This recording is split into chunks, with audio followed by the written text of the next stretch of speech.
Il faut être fidèle dans ses propos avec Dieu. Il faut être fidèle dans ce que l'on dit. L'humilité, c'est une très bonne chose. Comme a dit le Proverbe 15, le dernier verset, il a dit l'humilité précède la gloire. Regarde l'humilité du Seigneur. Il nous a enseigné, lui, le roi des rois, celui qui pouvait donner. On a coupé l'oreille à un serviteur de sacrificateur devant tout le monde, devant ceux qui sont venus l'arrêter. Il a repris l'oreille, il a dit non, ce n'est pas une histoire d'épée. Celui qui tue par épée périra par épée. Et il a remis l'oreille à sa place sans anesthésie. Et ça n'a rien dit aux assaillants, ceux qui sont venus l'agresser. Et c'est lui-même qui a dit, bon, me voici. Et ça ne leur a rien dit. C'était tout simplement parce que le Seigneur avait déjà arrêté cela. Quand on retourne dans Luc 22, à partir du verset 42, il a dit, le Seigneur Jésus-Christ a tellement prié pendant ce temps, ses apôtres étaient fatigués de sommeil et de tristesse. Il a dit, c'est Père. Et la Bible a dit qu'il a tellement prié qu'on a l'impression que sa sueur était transformée en grumeaux de sang. Et il a dit au Père, si, Père, tu peux me faire éviter cette coupe, c'est-à-dire la mort cruelle qui l'attend. Il disait au Père, parce qu'il en a eu une vision, si tu peux me payer ça, non pas moi, mais toutefois, non pas ma volonté, mais que la tienne soit faite. Le Père a arrêté, c'est écrit depuis la nuit des temps que le Christ souffrirait. Tu vois, quand tu retournes dans Actes, chapitre 1, versets 5 et 8, surtout le 8, il disait à ses apôtres, vous là, ne vous éloignez pas de Jérusalem, retournez dans la chambre haute, demeurez-y en prière, jusqu'à ce que vous receviez du Père ce qu'il vous a dit, il vous a promis. Et dans le verset 8, il dit, vous recevrez la puissance d'en haut. En ce moment, les apôtres disent à Jésus, est-ce que c'est en ce moment-là que Israël sera délivré? Le Christ a dit, Jésus a dit, mais écoutez, ce que le Père a arrêté souverainement, ce n'est pas à vous de connaître ni au Fils. C'est-à-dire, il y a des arrêts, il y a certaines situations que le Père a arrêtées depuis la nuit des temps. Aucune prière ne peut les amender, aucune prière ne peut les changer. Parce que le Père, Jéhovah, notre Créateur, il est souverain dans tout ce qu'il fait. Il ne se trompe pas. Il ne dort pas, il ne connaît pas ça. Mais il a prévu le sommeil pour nous, pour réparer les fatigues. Comme moi en ce moment, je dois dormir énormément. Comme a dit le médecin, il faut dormir, qu'il y a des années de fatigue en nous. Donc, il faut dormir, manger, dormir sans cesse. Tu sais que le sommeil est réparateur. Donc, on en a besoin. Tu vois comment j'ai maigri, maman aussi. Que le nom de l'Éternel soit béni. L'humilité, c'est ce sentiment d'abnégation, de renoncement. C'est-à-dire, rien ne te dit plus rien.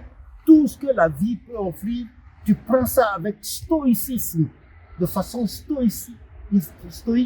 Tu prends ça. Tu dis, bon, ça ne fait rien, ça. Je pardonne. Je laisse à Dieu. Je pardonne. Maintenant, si tu vois que les gens veulent abuser de toi, tu te retires. Tu te retires parce que celui qui a l'habitude de se retenir devant n'importe quelle situation, un jour, il peut faire un écart. Et cet écart peut se révéler être dangereux pour son adversaire. Il peut donner un coup et que celui-là, sans l'intention de tuer, celui-là meurt. Il devient un assassin. C'est vrai ou c'est pas vrai? Il va en prison, il perd sa femme, ses enfants, c'est la délinquance, etc. Voilà pourquoi Dieu, nous allons toujours le supplier pour qu'il nous protège contre ce genre de choses.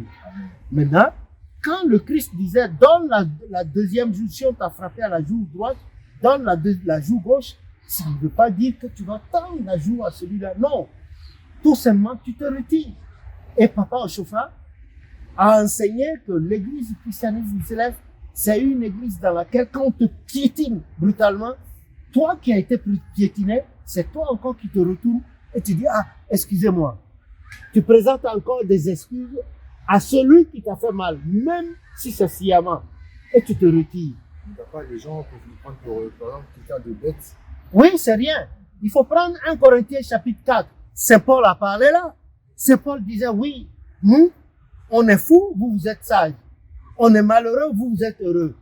Nous, on souffre la faim et le froid, mais vous avez une maison et vous mangez. Hein? Nous sommes devenus les balayeurs de la rue des gens et on dirait que l'Éternel nous a offert un spectacle aux anges. Même les anges savent que les hommes sont méchants. Et le Père créateur l'a dit dans Genèse 6, verset 1, il dit que, verset 3, que le cœur de l'homme est toujours tourné au mal.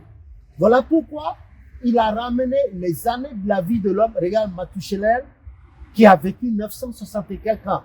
L'Éternel a ramené la vie des hommes, parce que les anciens hommes vivaient jusqu'à 900 et quelques et continuaient de faire des enfants.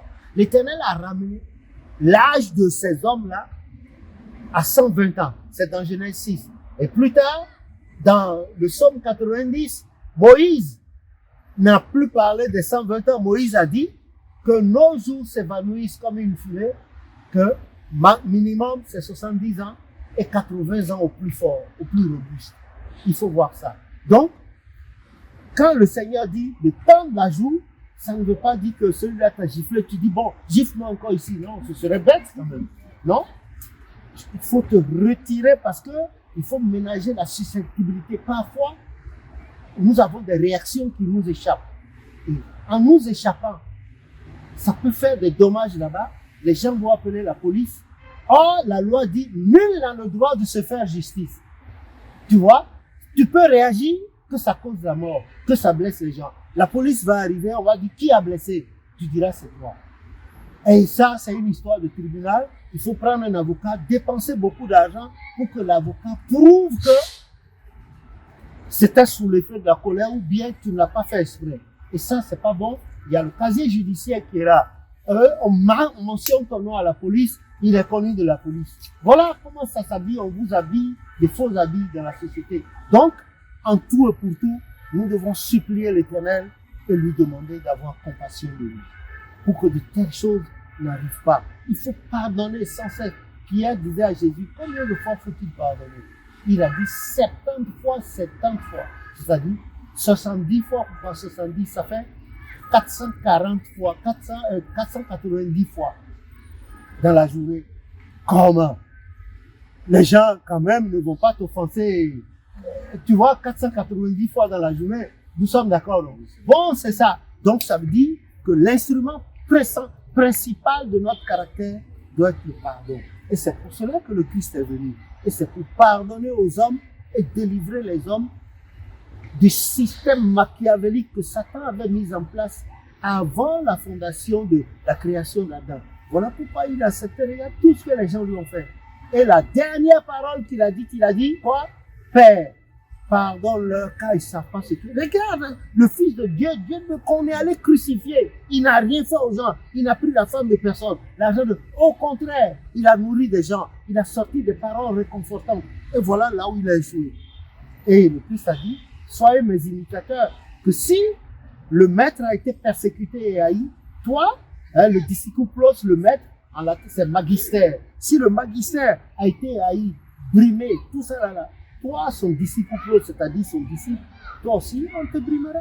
C'est là on dit, talus magister, talus disciple, c'est-à-dire tel maître, telle fille. Talus pater, talus filii. Talus mater, talus filia. Tel père, tel fils. Tel mère, telle fille. Que le nom de l'Éternel soit béni. C'est une très belle question. On ne peut pas en finir d'en parler. Il y a plein d'exemples à citer sur Papa Oshofa, Papa Yansounou, les mamans Yaman, au point que quand maman Yaman passe à côté de toi, si tu ne la vois pas, tu ne sauras pas que quelqu'un est passé. Papa Oshofa aussi, il passe avec sa taille là, 2,04 m, il passe à côté de toi et tu ne sais pas, sauf si tu l'as vu. Il passe comme s'il marchait, il marche comme s'il marchait sur des œufs. Puisse Dieu nous donner une double portion de cette humilité, de cette sagesse, afin que notre bref séjour sur terre se fasse sans inconvénient par la grâce de Jésus. Amen. Voilà.